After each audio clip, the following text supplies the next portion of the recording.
मी अरुण घोडके. शिवचिंतन. शिवराय हे अत्यंत कल्पक आणि क्रांतिकारक होते. त्यांनी गलबत बांधण्यासाठी स्वतःची गोदी निर्माण केली. 2 ठिकाणी गोद्या होत्या. एक कल्याण भिवंडीच्या खाली होती आणि दुसरी विजयदुर्गला. रत्नागिरी जिल्ह्यात विजयदुर्गला होती तिथे गलबत बांधली जात असत. गलबताकरता इतरांच्यावरती अवलंबून राहायचं नाही. इतरांनी गलबत पाठवायची आणि आम्ही वापरायची नाहीत. आमच्या लोकांनी ती बांधली पाहिजेत. त्यासाठी शिवाजी महाराज स्वतः एकदा गोदीमध्ये गेले होते आणि त्यांनी सगळा तो विचार केलेला होता आणि तो इतरांनाही सांगितला.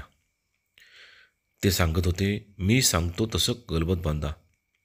आपण आपल्या इंजिनियर्स आर्किटेक्टला सांगतो, मी सांगितलं तसा प्लॅन करा.